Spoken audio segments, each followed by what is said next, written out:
I was sitting at the back of the ballroom when the bride raised her champagne glass and said, "I saved him from that broken woman." People laughed. They actually laughed some clinked glasses. Others nodded, smiling like she had just delivered the punchline of the night. I could feel my face flush, not from shame, but from the heat of every buried memory rising to the surface. My stomach turned, but I stayed seated. Didn't cry. I didn't flinch. Then through the glitter and noise, a waitress stepped forward. She moved slowly like she was walking through water. She reached the center of the room right by the head table, and without saying a word, she took off her cap, held it in her hand, and looked directly at the bride. "I'm his daughter," she said, "and I have something to say." The laughter stopped. The bride's face dropped, drained of all color. Her mouth stayed open, but no words came out, just silence. Pure, sharp silence. And that's when everything changed. You ever get that gut feeling that you shouldn't be somewhere, that tight pull in your chest that says turn around? That was me sitting in my car outside the Ridgewood Grand Hotel, clutching an ivory invitation with gold trim and shaking hands. It came in the mail a month ago. No return address, just my name. Amara Lane, written in neat calligraphy. Didn't recognize. I almost threw it away. Who sends an ex-fiance's wedding invite to the woman he left behind? At first, I thought it was a mistake. Then I thought maybe it was some weird olive branch or a test, but the truth deep down I knew what it was: an announcement, a warning, a way to make sure I knew that Gavin Rhee, the man I spent 6 years building a life with, was officially erasing me. I hadn't seen him in 3 years, not since he left our apartment in the middle of the night. After I lost the baby, he didn't even look back, just said he couldn't live in sadness anymore. Packed a duffel bag, left a note, and vanished. But it wasn't just me he left, it was her too, Leia, his daughter, from a woman who walked out years before we met. She was 5 when she came to live with us. From the second she held my hand and called me Mommy, I stopped being just someone who loved Gavin. I became someone who belonged to her. And when Gavin left, Leia stayed, not by accident, by choice. For months, I was a shell. Waking up felt like dragging myself through cement. The silence in our home was unbearable. Every photo, every song, every corner of the apartment held echoes of a family that barely got a chance to exist. There were days I couldn't even pick up the phone. I stopped answering friends. I stopped looking in mirrors, but I still packed Isla's lunch. I still braided her hair, still helped her study for spelling tests while trying not to let her see me cry. One night, I was sitting on the bathroom floor shaking after yet another call from a debt collector when Laya knocked on the door. She was 10.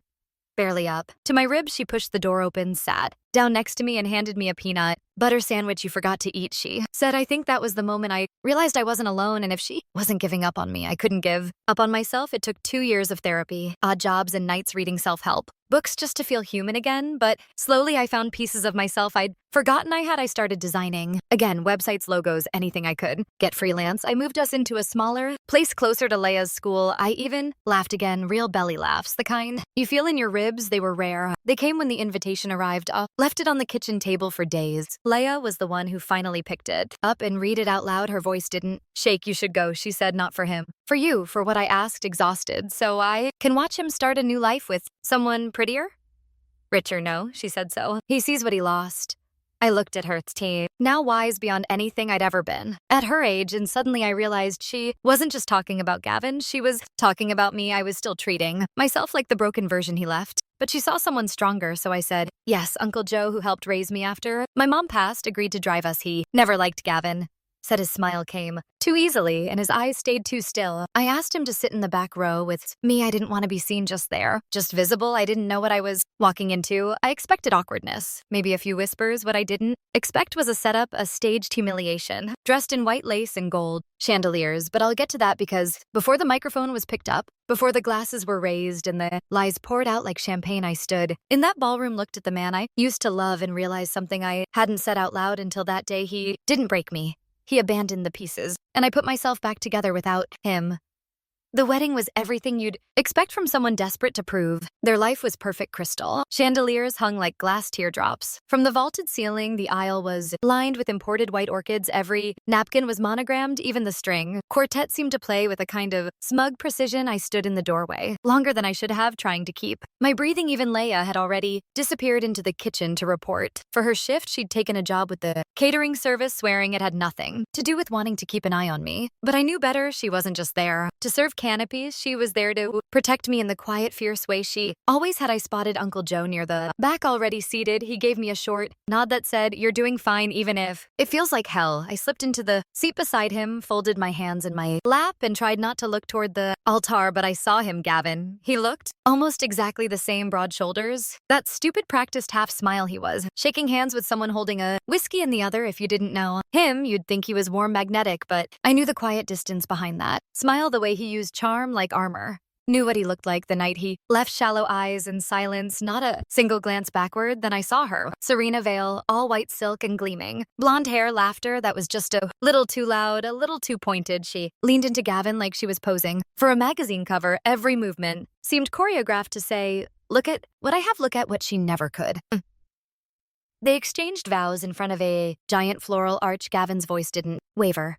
Once I kept my head down, chewing the inside of my cheek just to stay grounded. The crowd applauded as they kissed. Serena turned toward the guests, beaming like she'd just won something. Then the reception began. Glasses clinked, waiters flowed like clockwork. Through the crowd, people laughed, gossiped, admired each other's dresses. Sat quietly sipping water, forcing myself to stay present. Leia passed by once with a tray of bruschetta. Our eyes met for a brief second. She winked. "You okay, Uncle?" Joe whispered, still breathing, I said. Then came the toasts: best man made of, honor a cousin, all the usual stories. How Gavin was a great guy, how Serena had turned him into a better man. I almost managed to tune it out until I heard her voice. "I want to say something." It was Serena standing at the head table, holding a flute of champagne. Her eyes sparkled in the lights, but there was something sharper behind them. She didn't look at Gavin. She looked at the crowd. And then at me. When I met Gavin, he was a good man, but he was hurt, damaged by someone who didn't know how to love him, right? A woman who is too broken to see how lucky she was. I froze my skin, flushed hot and cold at the same time. The words hit me like a slap in a silent room. "She almost ruined him," Serena continued with a laugh so light it made my stomach churn. "But I saved him, I healed him, and today he's finally where he belongs." Laughter followed, real laughter. People toasted, glasses clinked, a few even clapped. Uncle Joe muttered something under his breath. I couldn't move. Every part of me screamed to stand up, to speak, to scream even. But I didn't. I just stared at her, this woman who knew nothing about the nights I held Gavin's hand while he cried about losing custody of Laya. Nothing about the mornings I woke up early to write cover letters for his job search. Nothing about the ultrasound photo I buried in the back of my drawer, the one I never got to frame. She didn't save him. She just arrived after he'd already run, and that's when I noticed the movement near the kitchen. One of the waitresses had stopped walking. She was staring directly at Serena. Her jaw-tight fists clenched. It was Leia. She stepped forward, shaking but steady, and began to walk past the tables, past the clinking glasses, straight toward the mic. I watched her shoulders rise and fall. Then she took off her server's cap, held it in her hand, and said in a voice louder than I'd ever heard from her, "I'm his daughter, and I have something to say." The room fell dead silent, and I knew in that moment the night was far from over. "I'm his daughter, and I have something to say." Ila's voice cut through the room like glass on polished marble. Every champagne flute froze midair. Every conversation stopped mid-sentence. The silence was thick, confused, electric. People turned in their chairs. Some whispered. Serena's smile twitched, her hand still frozen around her glass. Gavin turned slowly in his seat, staring at the girl in the black apron and white button-up shirt, who had just unmasked every lie he'd built this night upon. Leia stood beside the dance floor, her cap clutched tightly. In her hands, her curls had fallen loose. From her bun, her chest rose and fell as if each breath had to be pulled from somewhere deeper. "She's not just the woman you're mocking," she said, her voice cracking at the edges. "She's the woman who raised me." Serena blinked, confused. "Wait, what?" "I'm Gavin's daughter," Leia said again. "From before he met you, from before he ran away, from before he pretended we didn't exist." The air changed. A few people gasped. I saw one of Gavin's cousins slowly lower his phone like he wasn't sure if he should keep filming. Leia took a step forward. She wasn't reading from a speech. This wasn't planned, but it was truth, and it had weight. "He left when I was 11, not just my mom. He left me, didn't call, didn't write, just disappeared, and you want to call?" Her broken, her eyes flicked to Serena, who looked suddenly very unsure of her footing. I watched her work 2 jobs so I could have food. I watched her cry in silence so I wouldn't hear, and when people asked me where my father was, said he was away on business because I didn't want anyone to know he chose not to love us. Someone near the front covered their mouth. The waiter stopped, walking tray hovering midair. Gavin finally spoke. His voice was low, cautious. "Still not here." "Oh, now you remember my name?" Leia snapped, stepping closer. "When I sent you birthday cards, they came back unopened. When I emailed you to say I missed you, you didn't reply. You didn't even block me. You just ignored me and now you're standing here letting this woman talk about my mom like she's trash. He looked at me then, and for the first time his expression cracked. I didn't feel pity, I didn't feel revenge. I felt clarity. I wasn't the one who should be ashamed she didn't break you, Leia. Continued, her voice shaking, but rising. You broke yourself, and then you tried to bury us like we didn't exist. Serena looked around, eyes darting for support, but found none. He turned back to Gavin. Is this true?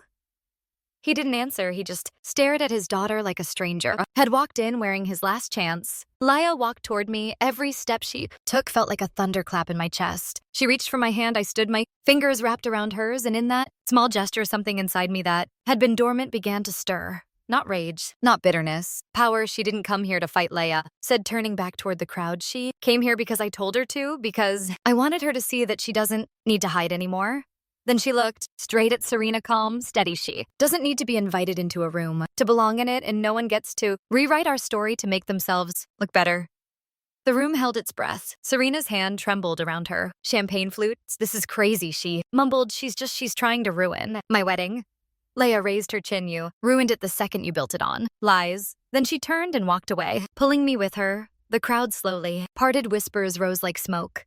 No one stopped us. No one dared behind me. I heard Gavin call out once, Lila! But she didn't even turn outside. The air was cool and still.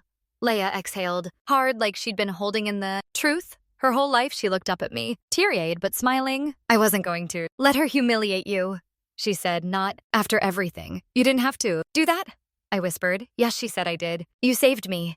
It was time I returned the favor, and in that moment I realized the strongest love stories aren't always romantic. Some are built in silence, in healing and survival. Some are born the moment a child decides to protect the person who never stopped protecting them. We hadn't even made it halfway down the hallway when someone behind us called out sharp and panicked. Wait, it was Serena. She'd followed us out of the ballroom, dress trailing like a shredded veil of pride behind her. Her perfect curls bounced as she quickened her steps, but she didn't look perfect anymore. Her mascara had begun to smudge. Her hands were shaking. For the first time that night, she looked real and scared. Leia turned around first. I stayed, still unsure what this woman could possibly say that would matter now. You can't just do that, Serena snapped. You can't just hijack my wedding and humiliate us.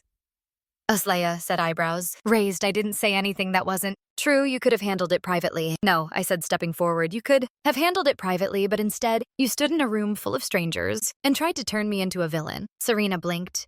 Her eyes darted between us, looking for some foothold she'd lost. I didn't know he had a daughter. I didn't know he did. Did you ask? Leia interrupted. Or did you just believe the story that made you feel superior? Serena opened her mouth. Nothing came out. Then Gavin appeared behind her. His jacket, unbuttoned tie hanging loose. His expression was different now. Not cold, not composed, just exposed. Leela, he said, quieter this time. I never meant for this to happen. She turned to him, slowly. Which part, me being born you, abandoning me, or watching someone else raise me while you vanished? He flinched. I thought I was protecting you, he mumbled. You thought disappearing was protection. He looked at me, then they first direct eye contact since we'd arrived. I was broken, Amara, he said. You know I was too, I answered, but I didn't leave, and there it was, the sentence that changed the air between us. Because no matter how many years had passed, no matter how many ways he tried to reframe it, he knew it was true. He ran. I stayed. I can't take it back, he said, quietly. No. I said, you can't. Isla's voice broke the silence again. You know, what I used to tell myself, that you were dead, that maybe something happened to you, and that's why you didn't come. Because the truth that you were alive and just didn't care was worse. Gavin's mouth opened, then closed again. He looked down at the floor at his feet, at the trail of choices he'd tried to forget. And then something happened I didn't expect. Leia stepped forward. She didn't scream. She didn't run. She just looked him in the eye and said, I forgive you. He looked up, startled. Not for you, she said, for me, because carrying your absence has been exhausting. I'm done. He swallowed hard, nodding once, eyes glassy. You're incredible, you know that. She smiled, soft and sad. I know she made me that way. She pointed to me, and that moment, that simple gesture was louder than any mic drop. It was the truth laid bare, with no glitter, no wine, no forced smiles, just a daughter choosing her mother in front of the man who had left them both. Serena stepped back, arms folded. So what now? You just walk away and pretend you didn't wreck the night? Ella tilted her head. You wrecked it the moment you tried to build it on lies, and I added, if you wanted a perfect story, you should have picked someone with nothing to hide.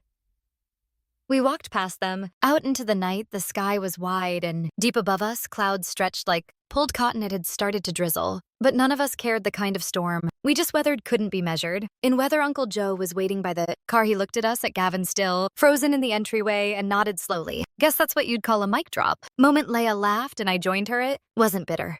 It wasn't forced. It was real. In that moment, I felt light, not because anything had been fixed, not because Gavin finally understood what he lost, but because I knew who I was and Leia knew who she was, and now so did everyone else. The next morning, the headlines started to spread, not in the tabloids or newspapers, but in the way these things move now. Quiet clips on TikTok, grainy wedding footage posted, anonymously short videos titled, "Waitress shuts down bride's insult with epic speech." I didn't watch them. I didn't need to. I had lived it. People messaged me, friends I hadn't heard from in years. Some apologized for losing touch when things fell apart. Others just said, "You were so brave."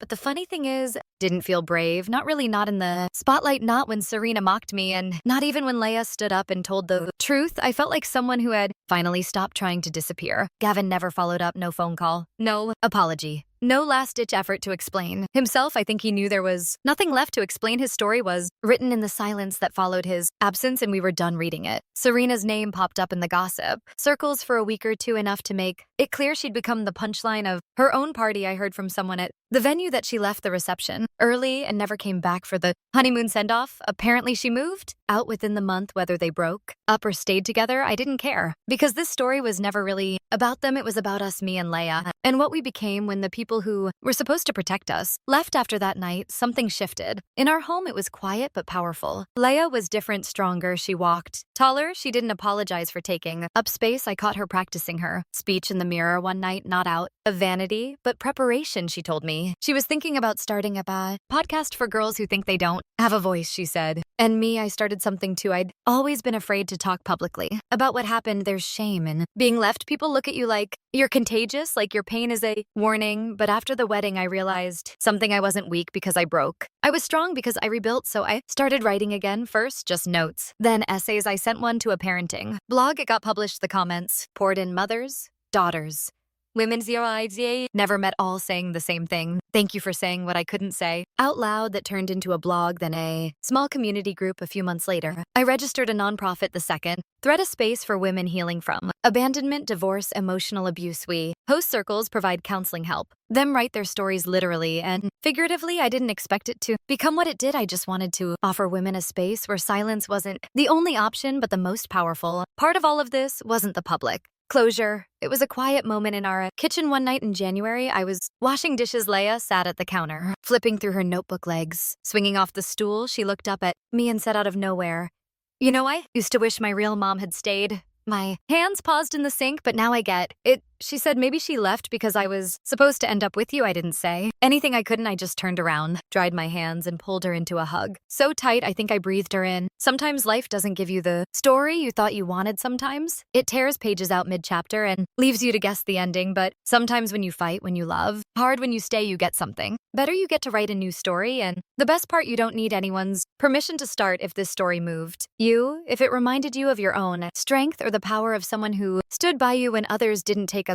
second and give this video a like. Share it with someone who needs to hear that. Broken doesn't mean worthless. That walking away doesn't make you strong. Staying and healing does. And if you've ever had to rebuild yourself, if you've ever been the one holding the pieces together when someone else dropped them, leave a comment.